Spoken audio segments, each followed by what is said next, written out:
Welcome, everybody, and good morning. It's Thursday, October 24th, and we've got a number of things going on today. Um, so let's just get right in. Have you got anything to go with first, Dave? Not really.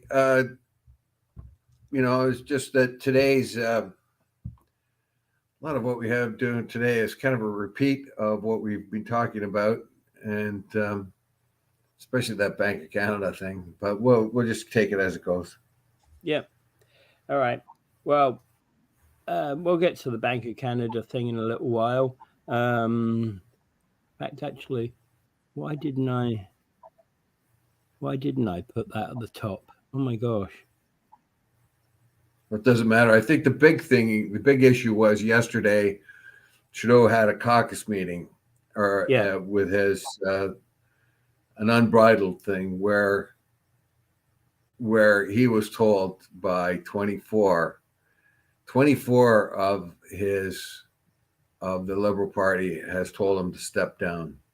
Yeah. And also a fellow by the name of Goldberg, who used to be the right-hand man of Jean Chrétien, has told him to step down too. Yeah, yeah. So I think We'll come to that one. We'll come to that one. So good morning, Mike. Morning, Mike. Yeah, I meant to.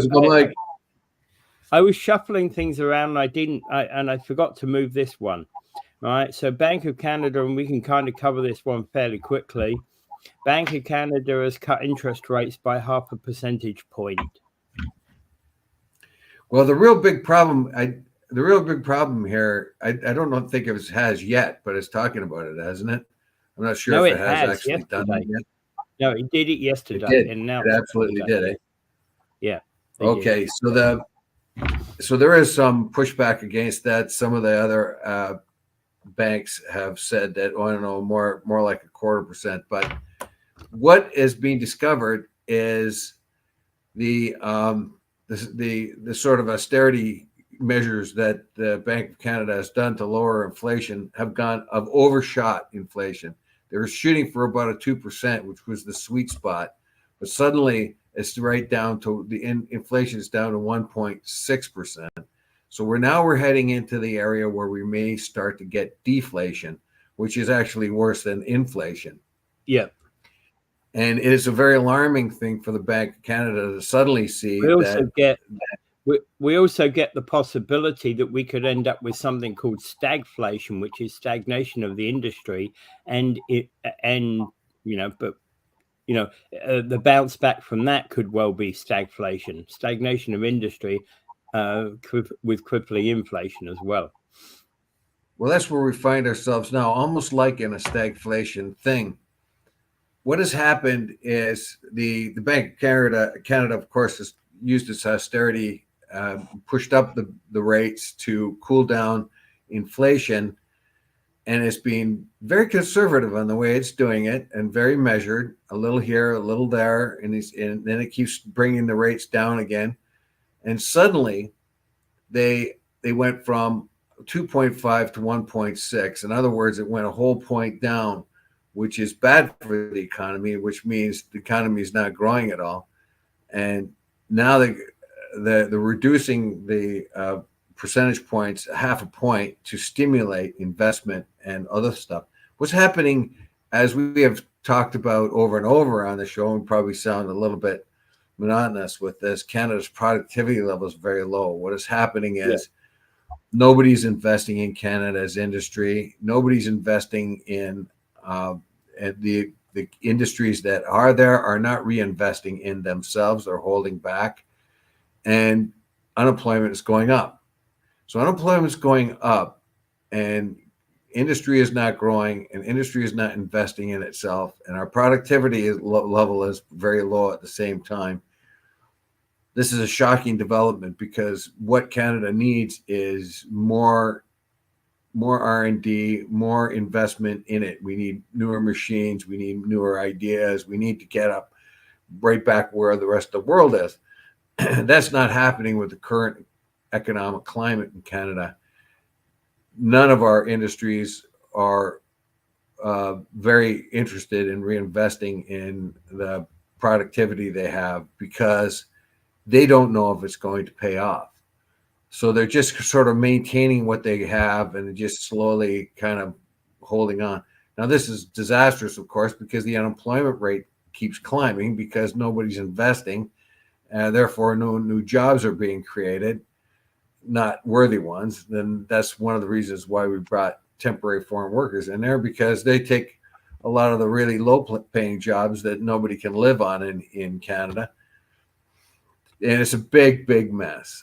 Immigration was a big part of it. It's mentioned again in one of the articles I was reading about this, that immigration is a big problem. The Canadian government's going to cut that drastically soon. What we find here is a government that has not governed well. Yeah. And unemployment at 6.5% as well. I don't know whether you mentioned that one. Yeah, it's gone up 6.5%. It shouldn't be anywhere near that when inflation has been tamed. Now, inflation was tamed in a big way, and now it jumps down to 1.6. Now we're moving towards deflation territory, which would be even more of a disaster. Yeah, that means there'll be even less jobs, and there'll be less investment, and our economy will get even further behind the other G7 economies.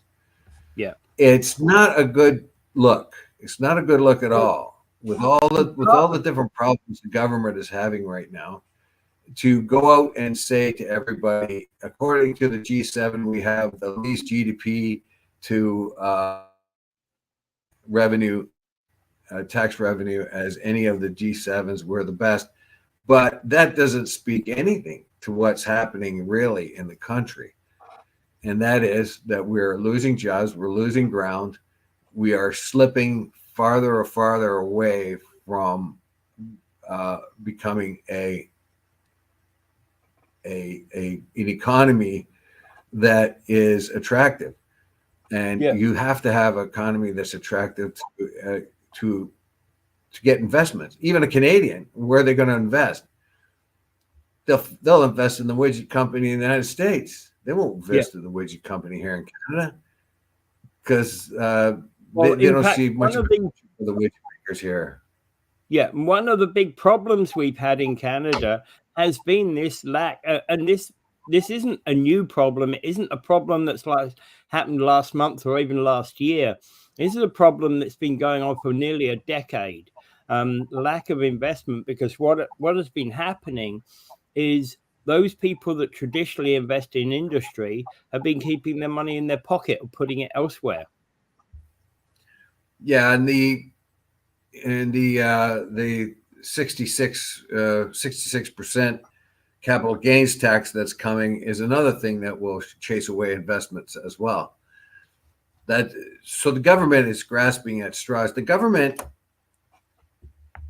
look, I'll put it this way: the government and their ideas are just fine. They've got some good ideas. They've got have done a lot of good things for Canada overall.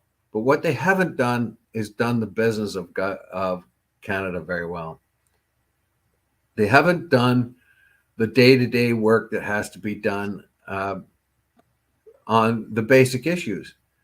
And they just don't know how to govern. They are not good business people, if you put it that way. The Canadian government is like a business, basically, and you have to maintain your business basics. Your accounting has to be good. Your planning has to be good. You have to take into all the considerations. First and foremost, is there money coming in, and is it, and how well it is, how much money it is, and are you kind of look at Canada as a kind of a business or a factory or something like that. First and foremost, you have to run the bones of the company basically. And in this case, the bones, that thing which makes Canada solid is its economy and the money that flows through it.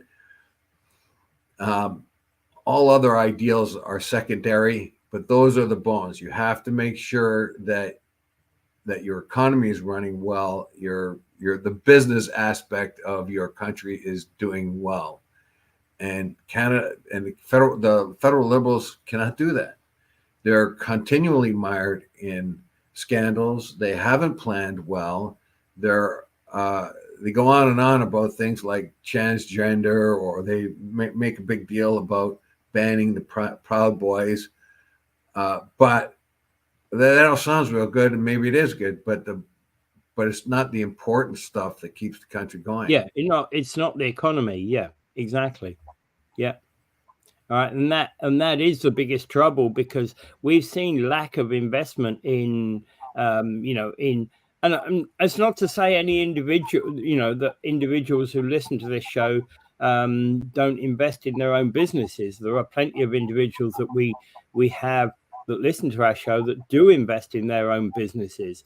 But we have a business, we have and this was, I read this article about 10 years ago in, I think, the Financial Post, that was commenting about the problem with things like the demise of BlackBerry and the demise of what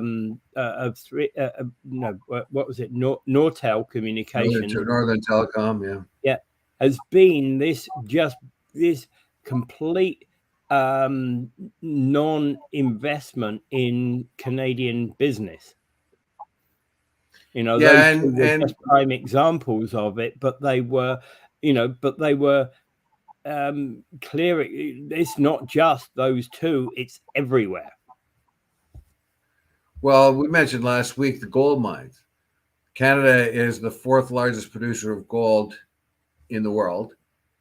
Ontario makes 46% of that, so nearly half of what Canada comes across. You can say Ontario is like the 8th largest gold producer, really, or 6th, or just by itself.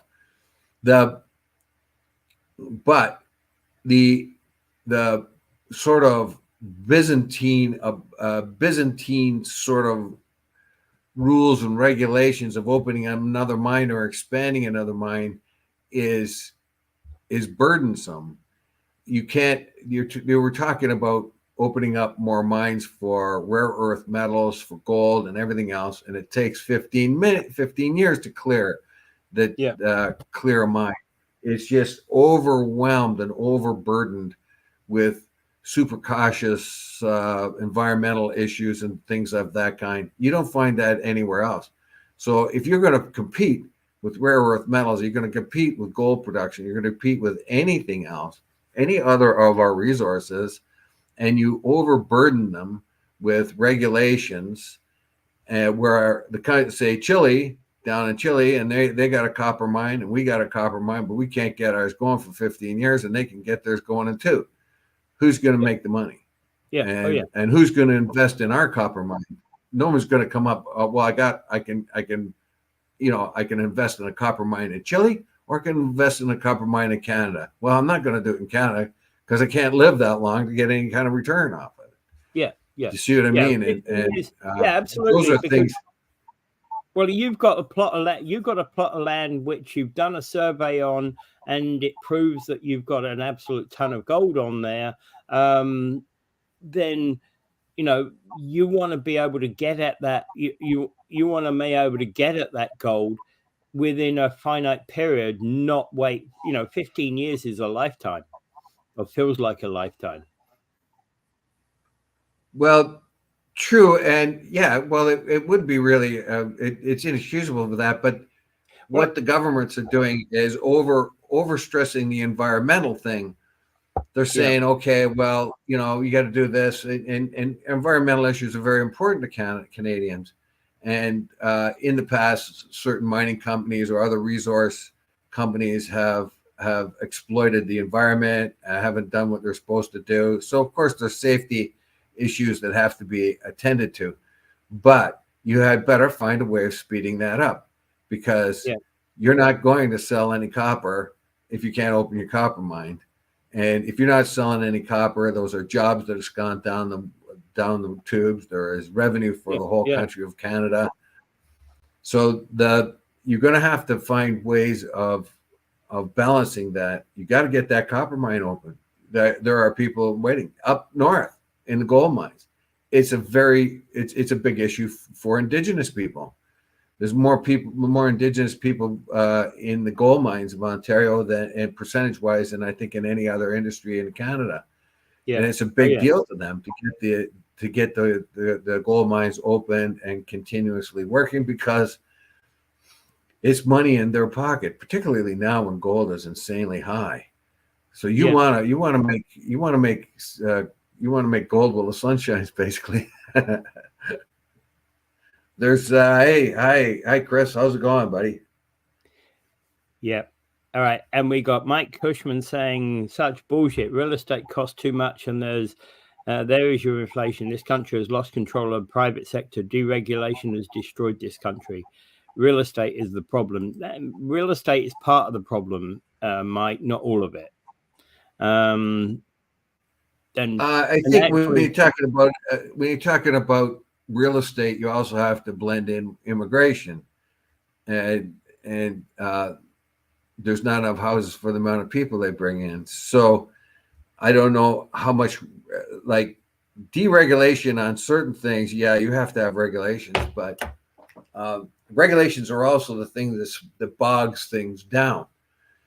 So I'm not so sure. Like the mines we were just talking about are overregulated, and I don't know how and houses are way overpriced in Ontario for sure.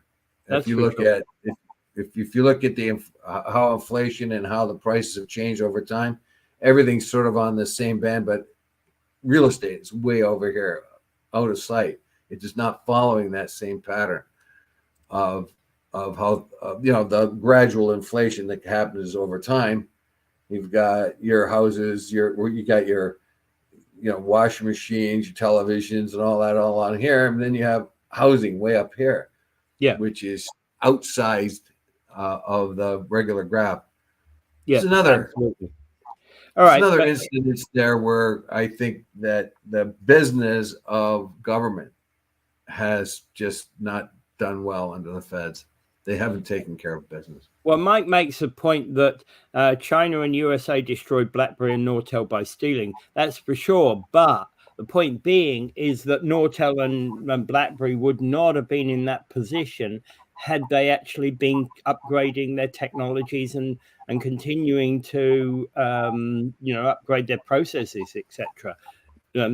Stealing is only part of it, but because every technology gets somebody who can match it and take a copy of it. Well, I got to tell you, my oldest boy is a computer programmer. We're talking about gold in Ontario, by the way, Chris. Yeah, gold. Not gold, not coal. Yeah. So so my oldest boy, when he was going to school and was getting his master's in the summertime, he worked for BlackBerry, and he wasn't impressed. He wasn't impressed at all. He didn't think they were whatever innovations or whatever thing that got them to where they were.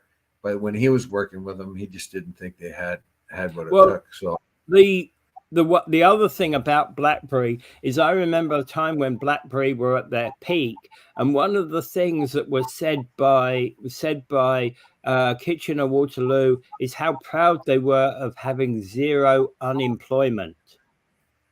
Right? Yeah, zero unemployment in that city because of the success of BlackBerry, and that seemed to be way more important than developing the BlackBerry into the next generation. Because what essentially happened is we had the Android phones come along, we had the Apple phones came along, and suddenly they were so much better than the BlackBerry. BlackBerry made the same kind of mistake as Kodak made. Yeah, didn't develop. They were the first smartphone. They were the leading smartphone in the world, but they didn't develop it beyond that, into the way in which the other smartphones developed. Well, they fell behind because they, just like Kodak was the leading camera company and filmmaking company in all of North America, and could not believe what the trends were, and tried to target the sort of middle class, middle income people of 40 and over. They try to do that because that's typically where the money is, and that's where you try to market to. They try to satisfy that market. What they didn't understand, and just like Kodak didn't understand, that everyone was going leaps and bounds ahead of them because they could see what was going to happen fairly soon. BlackBerry didn't look a few years down the road, neither did Kodak, and they both came up with new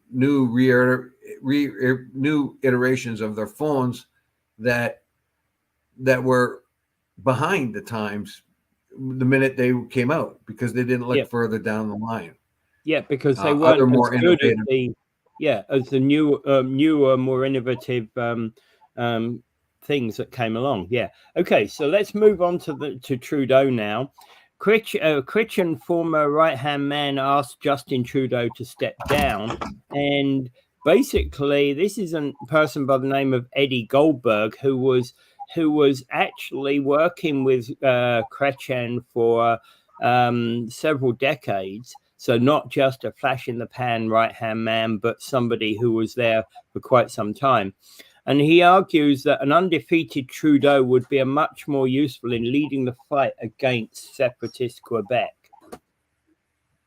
Yeah, his argument now is you're going to lose, and you're going to be disgraced when you lose. Well, there's going to be not entirely disgraced, but it's going to take a couple of years to regain your reputation, as did happen to Mulroney, as did happen to Kathleen Wynne. For a couple of years, you couldn't speak their names. But then after a while, after things cooled down, you could come back out. He doesn't want this to happen to Trudeau.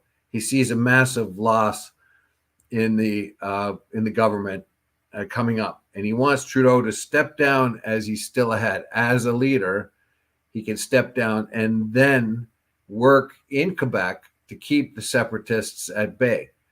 Right now, Eddie Goldberg sees that there could be a resurgence of the Parti Québécois and the Bloc Québécois.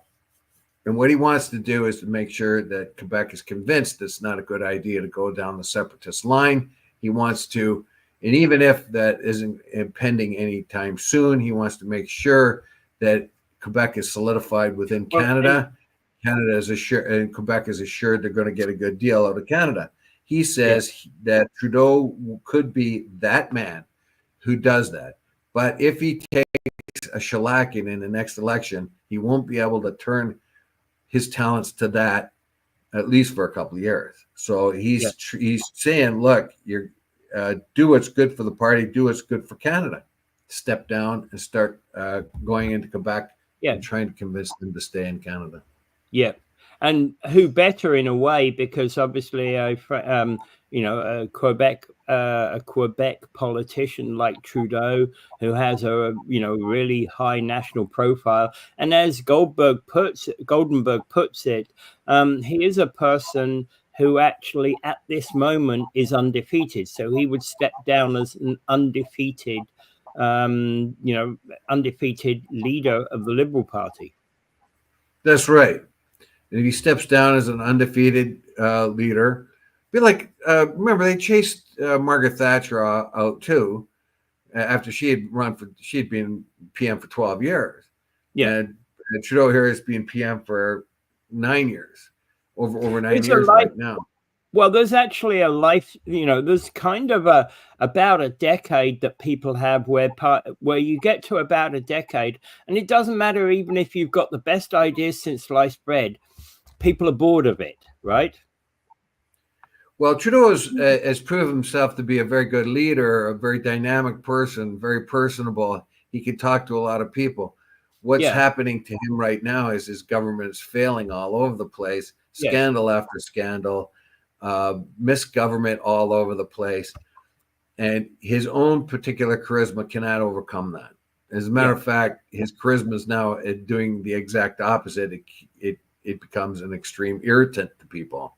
He is the symbol of a failed government. He is the symbol of the disassociation of government and the people. He is the king of the elites, king elite. Yeah. And the average person doesn't like that. They feel that he is out of touch, and so is his party. Now is a good time, before it gets much worse, to step down, to regain his popularity, like Mulroney did. Well, Mulroney stepped down, and after a while, he came back and then he was treated as a hero after a while. But he was a real bum when they threw him out when he resigned earlier. So, as I've said many times, Trudeau's 9/11 will be 11/11, and no, you didn't. that's just. You said that only recently. Only after 9/11 did you say that.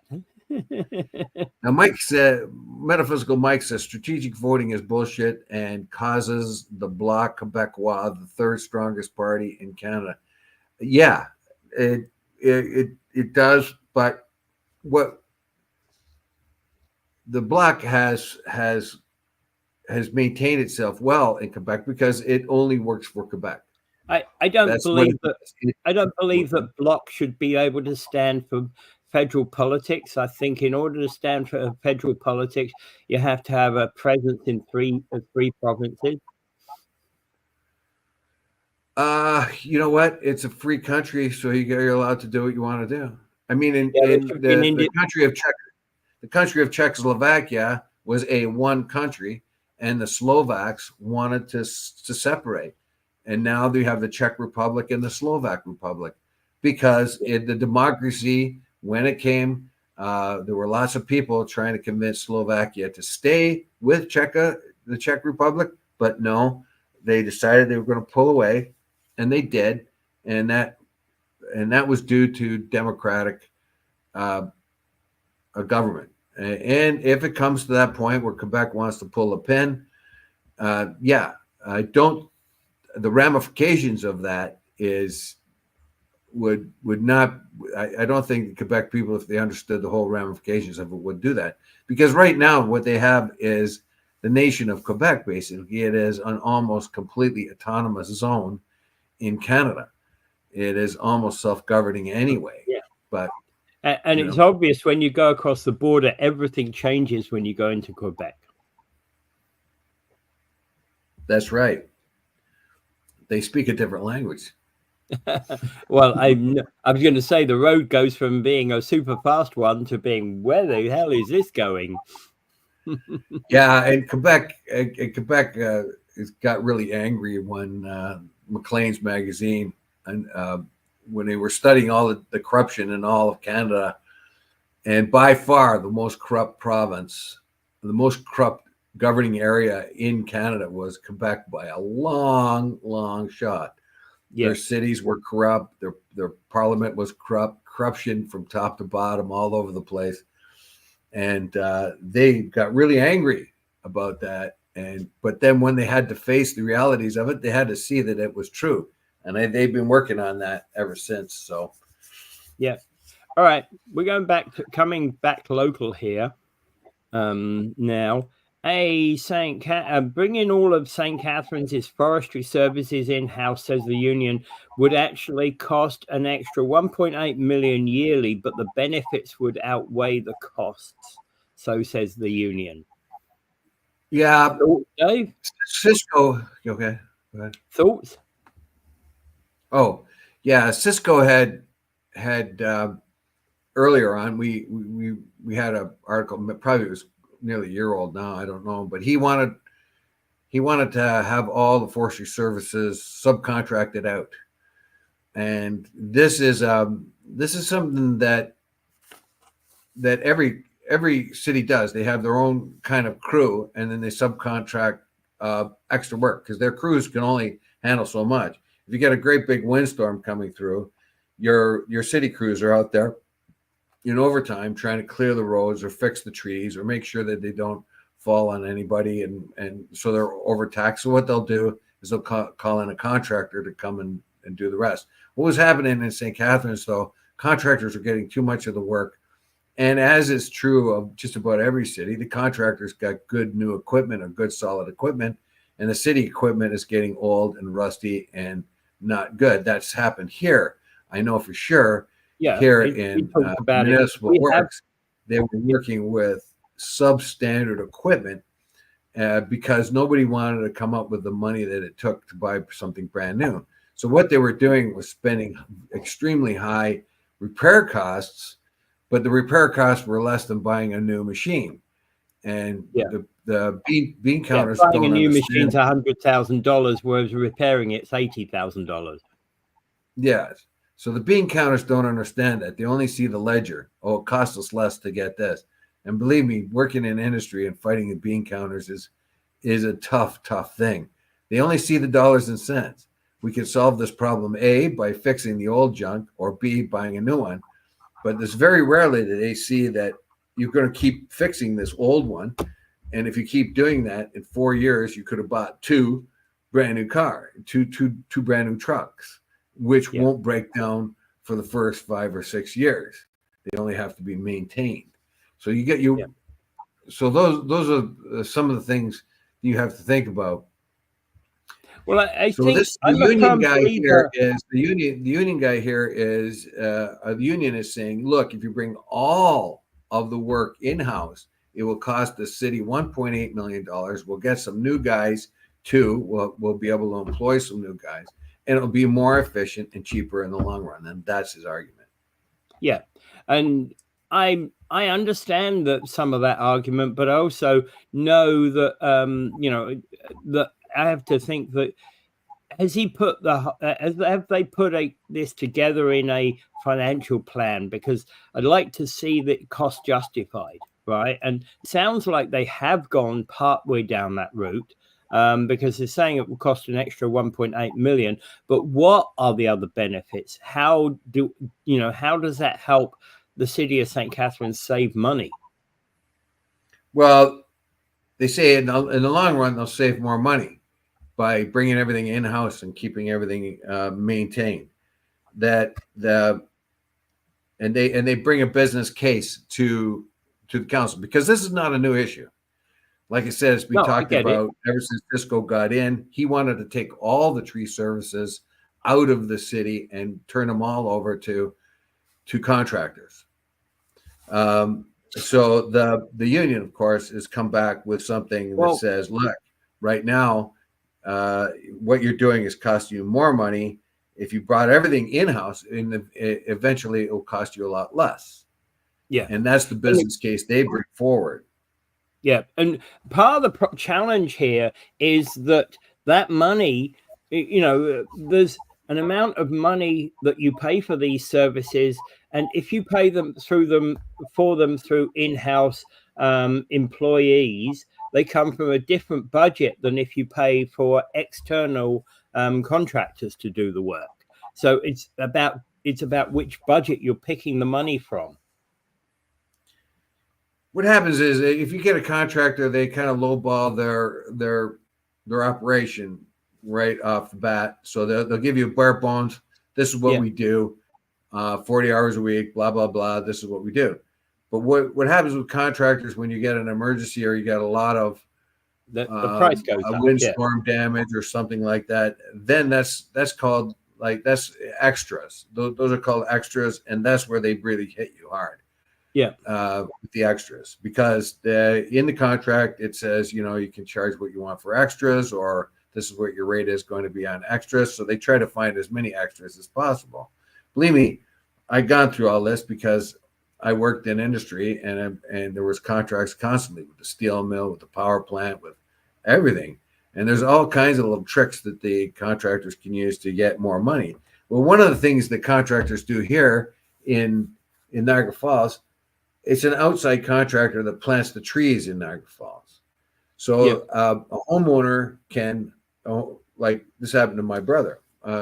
He had requested a certain kind of tree. They were allowed. So the tree in front of his house was done in, and they were entitled to get a new one. And there was, I think, 4 different choices or 5 different choices they could have to get that tree. Well, they got somebody come along and put a tree they didn't want there. And my brother went out and says, that's not the tree we ordered. Well, this is the one you got, and that's all there is to it, and went away. But when he looked into it, no, that is the cheapest tree they could possibly put there. That's the one that would cost the contractor the cheapest. The contractor is obliged to put in one of the one you choose. And so what the contractor does is come along and put the cheapest one possible in there, and then say we don't have any more of the others. Well, it turns out that that's a lie. So that contractor was forced to change that tree and put the one that my brother wanted in there. But he wouldn't have known any better if, like, say, my brother happened to be home that day or whatever else, and the contractor just says, "Oh, well, we got no other trees. You got to take this one." Okay. And that's the city forest, the arborists for the city have noticed this all over the city, and tried to tell the homeowners, no, don't put up with that. That's not what you do. Like, these guys are hired out, and they're being caught doing this all the time, putting a cheap tree in, except not the one that the homeowner wanted. Yeah, and of course, so that's the average homeowner, when you get a contractor. Yeah, and the average homeowner doesn't know that they can complain about this. Exactly, because the guy comes out and tells, well, there's nothing we can do about it. But that's a tree we got. And that says here in my paperwork, man, it says you're going to get linden, and that oak tree you want, you're not going to get it because you just, we don't have them, whatever. That's it's up to us what we put in. It says so right here. And then you say, well, what's the point of picking the one I want? Well, I don't know. But the arborists in the city guys they don't plant trees, but some city guys used to years ago. They would put the tree in that you wanted, because they were going to get paid. Like, the contractor's going to try to clip you because he gets a little extra money because you got an overload of one kind of tree, so he's going to dump them on you. Yeah. Okay. Now the question here is, Randy West raises the question of the union will always go for grabbing all the work, thus leaning more and more to in-house staff, especially at times of contract negotiation. The problem with any city hiring more staff is that city staff have a tendency to do less. And Randy is saying he has a video to support that claim. Where the city staff who is supposed to be supervising the installation of new where's the city staff that's supposed to be supervising? Yeah, that's a very good question. Well, they turn it over to a contractor. They can't have a city guy go out and watch you put a tree in. What are you going to do? Get a bylaw guy out, phone him up, and say, "Oh, be here at a certain time so I can watch, so you can see the tree that's going in." That's impractical. So that's not a bylaw. It's not a bylaw guy's responsibility, by the way, but still, yeah.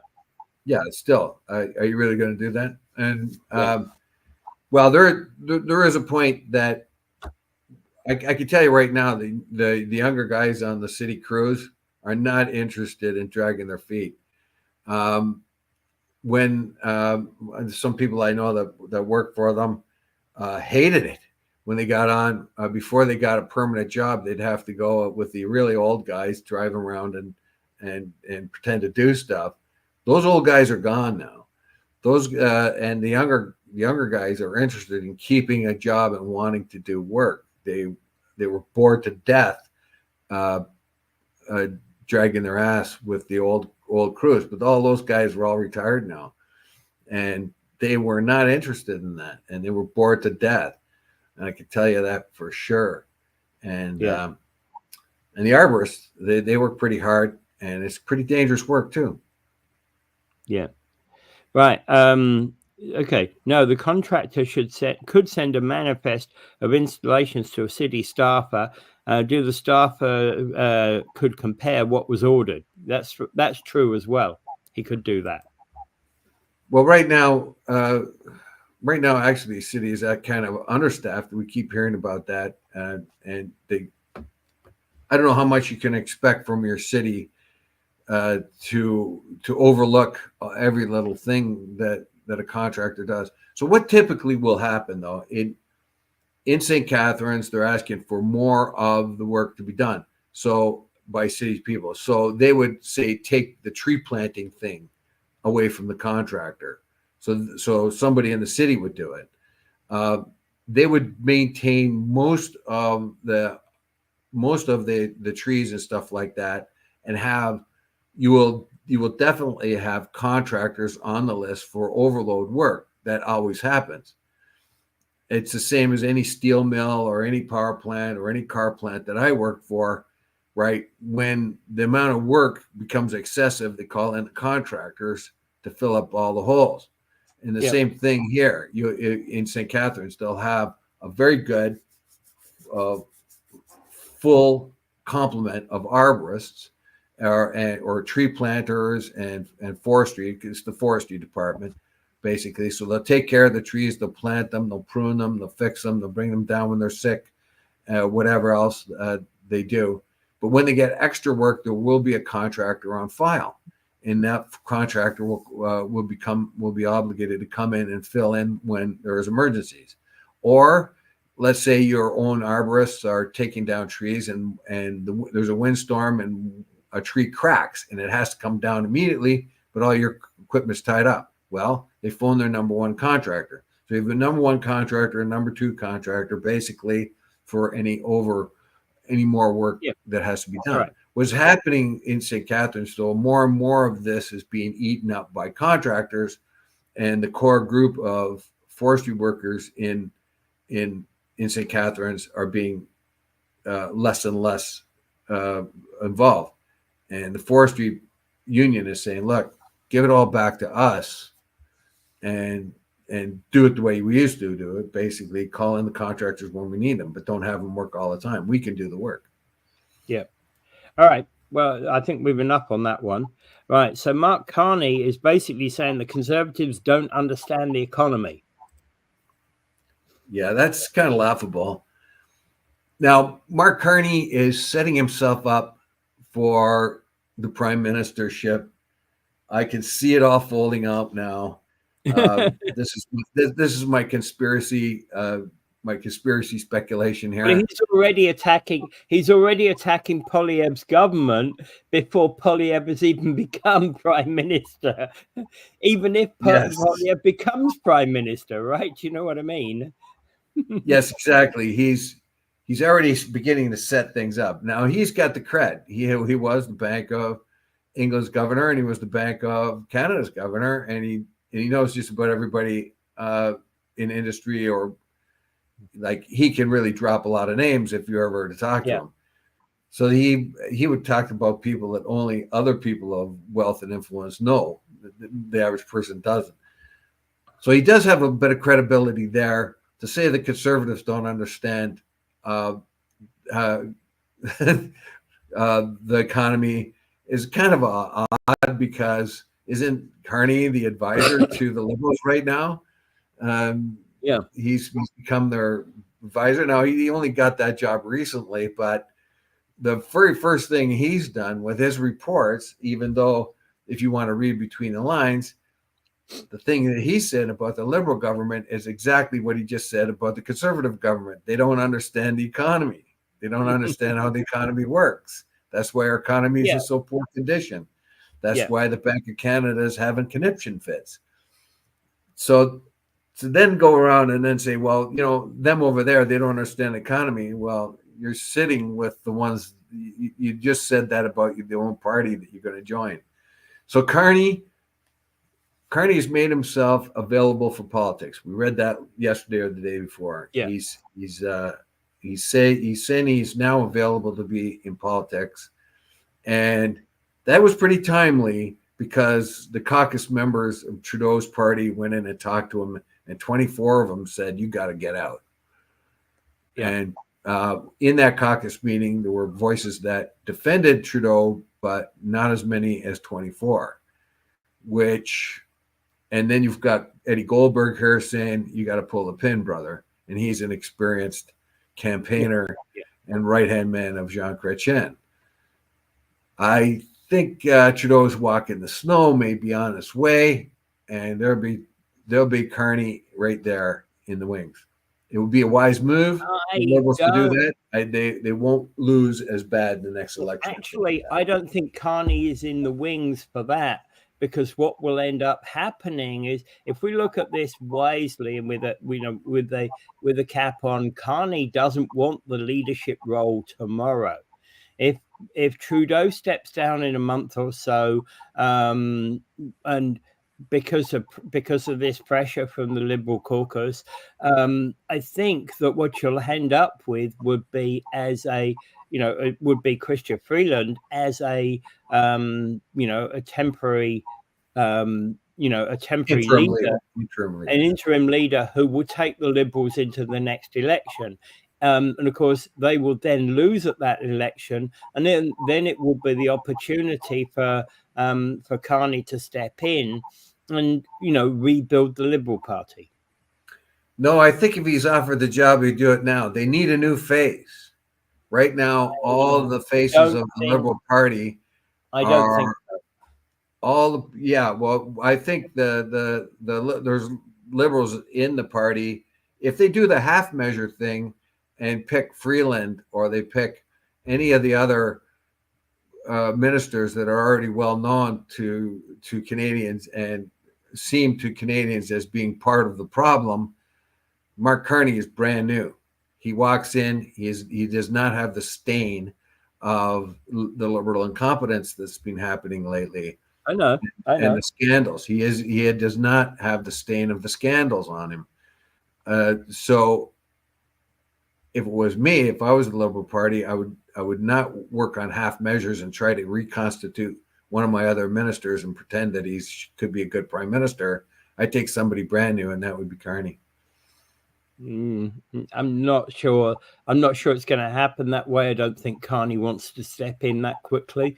I think he's lining himself up for after the Liberals lose the next election. We shall see.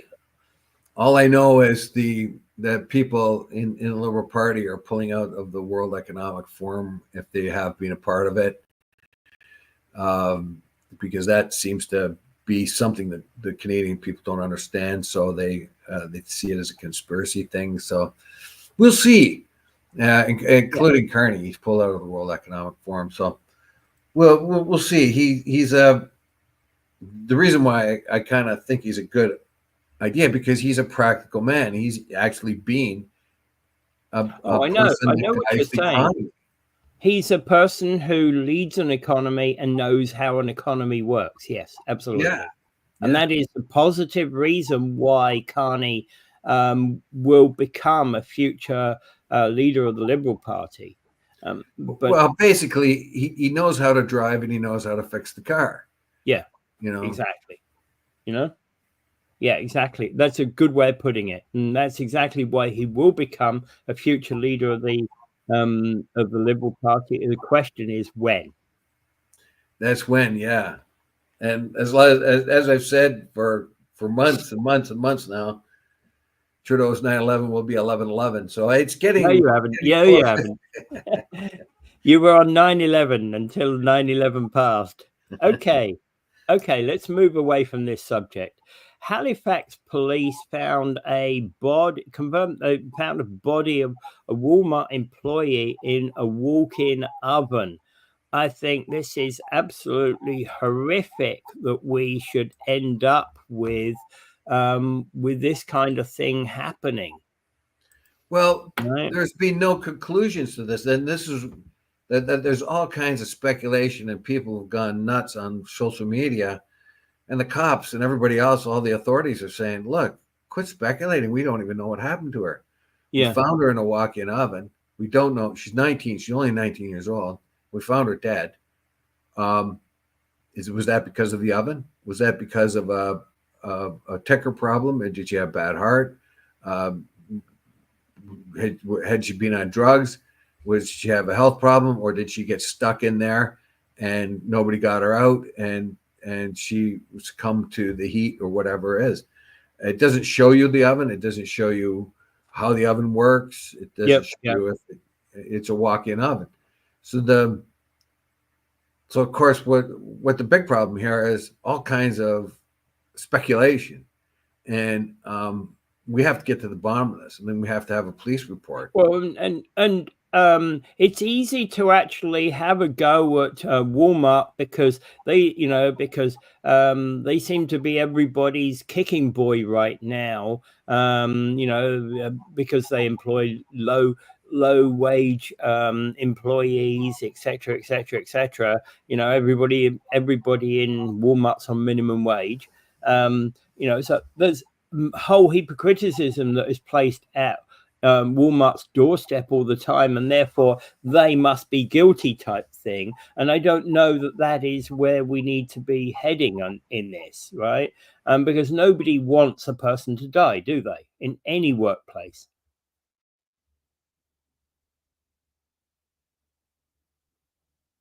Dave, did we lose you? Looks like we lost Dave. He's frozen up there. You know, at the end of the day, nobody wants anybody to die in a workplace, right? No employer, no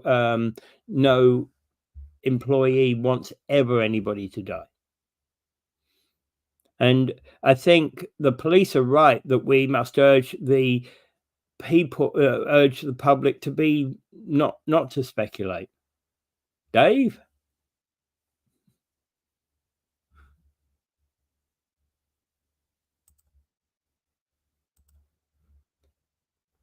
Dave? No. It does mean that we've lost Dave. Let's give him a minute or so to get back on. Let's see whether he can recover, get through back in here.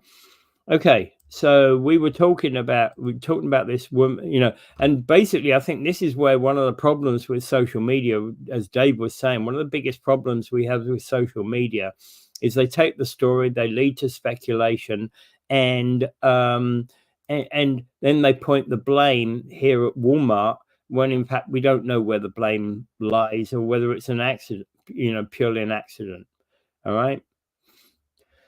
So that's one area that we need to be looking at. And Dave, what's going on, Dave? Come on.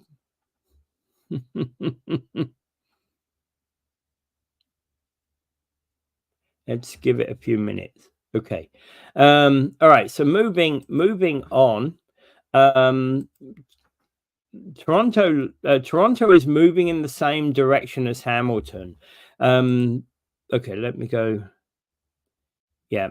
All right, let me take that away, and let's go back to go back to the last story and Randy's comment.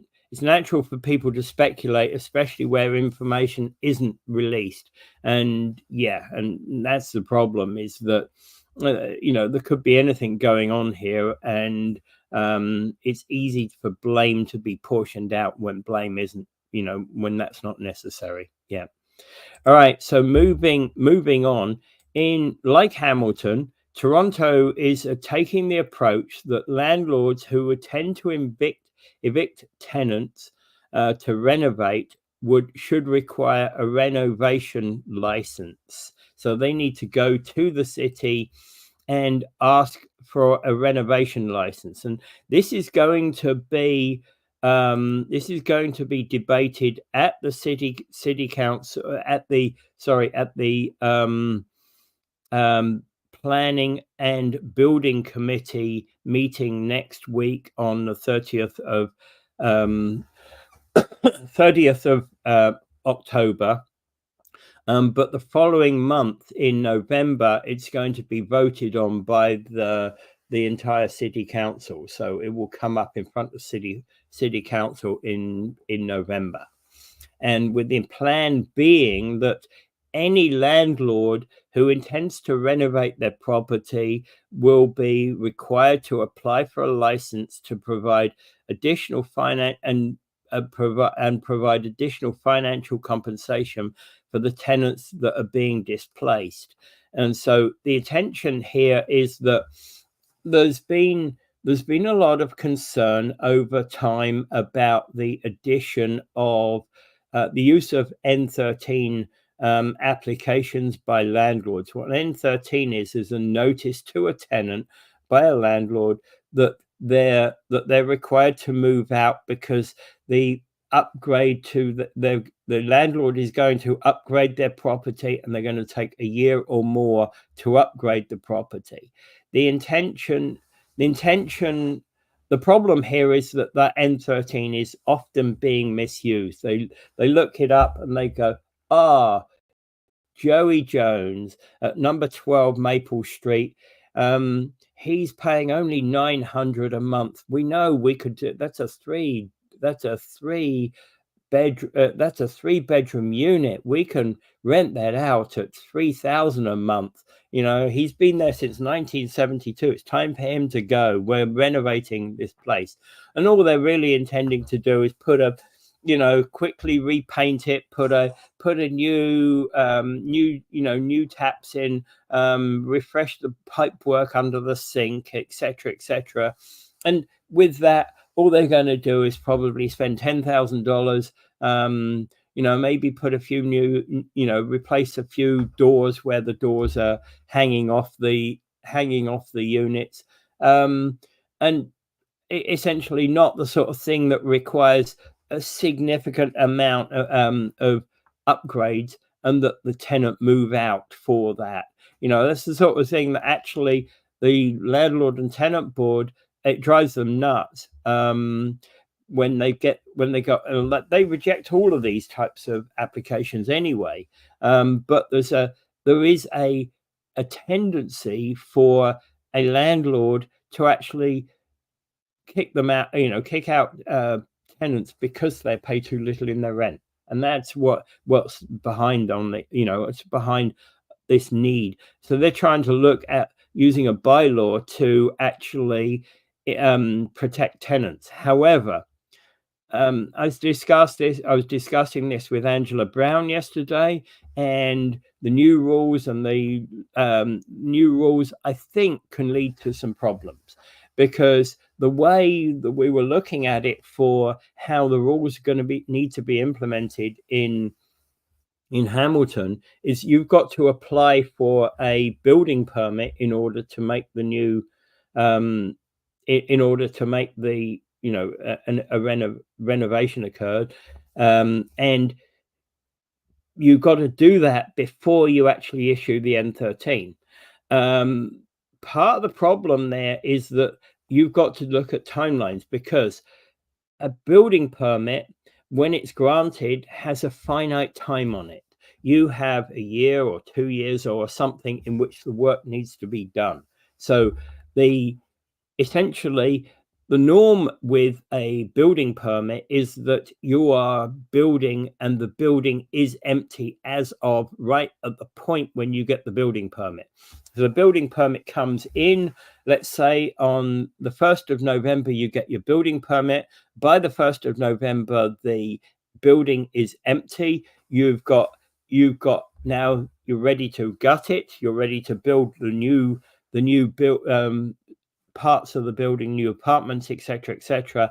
It's the building permit relies upon that kind of timing. However, when you add a building permit to an N13 application, you've always got problems, because you can you put your N13 application, you can do so with the landlord and tenant board, where you can actually say to the board, the permit has been applied for, which is fine, because an application for a permit can take a year or 2. So the Hamilton bylaw requires you have an active permit before you issue your N13. Problem, because the clock is ticking on that permit at the point when you issue your N13. So, and that's going to be problematic. The N13 can be issued technically from the landlord and tenant board's position. The N13 can be issued a lot sooner than that, and the point being is that an N13 is there's then a landlord application which is made to the board for the eviction of that tenant. That landlord application typically will take a year or 18 months before the board will hear such an application.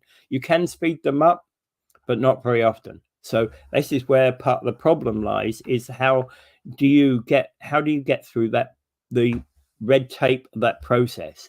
So the question here becomes one for both Hamilton and Toronto, that they're trying to put in place bylaws that actually have an interacting situation whereby you could be fined through the bylaw. And by the way, the Hamilton bylaw, it costs $700 to actually apply for a license and $125 to renew a license on an annual basis. And obviously you probably only want to renew it once, so it's $715 plus a one annual renewal by the time you get your building upgraded, etc.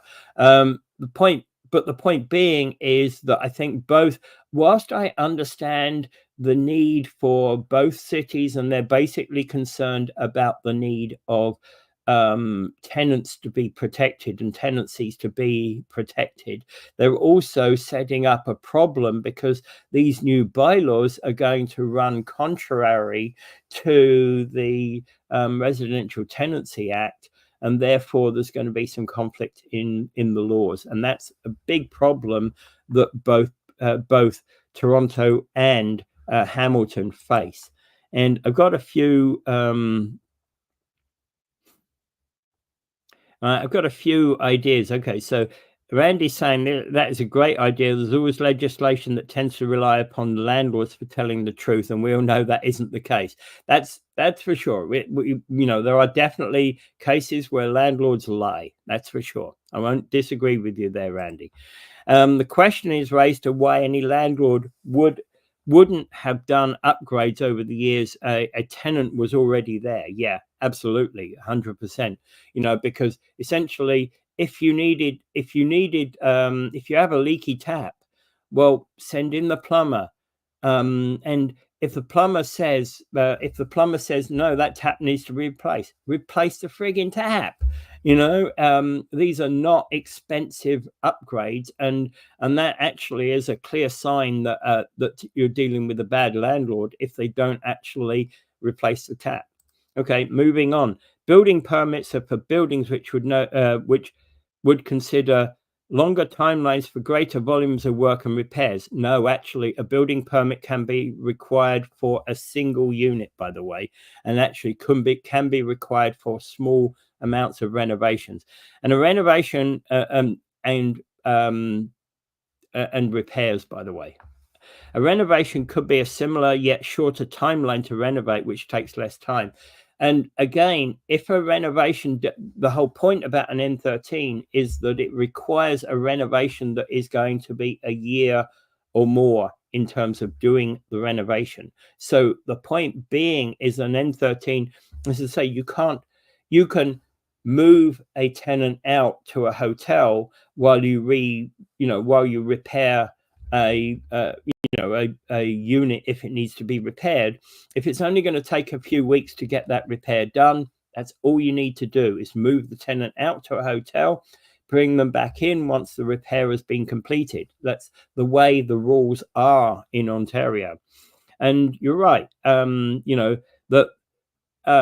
we should only be looking at these N13s for the longer timeline issues. And okay, does the problem not exist because the boards know the applications are being used for false reasons? Yeah, in part that's true, and I get it. But what we're leading to, and what Hamilton and Toronto don't understand as of right now, is that they're leading to a potential future conflict in law. And I'm going to leave it at that point because I have to get going. For the third time this week, Angela and I are doing a double header at the Landlord and Tenant Board. Okay, so everybody have a great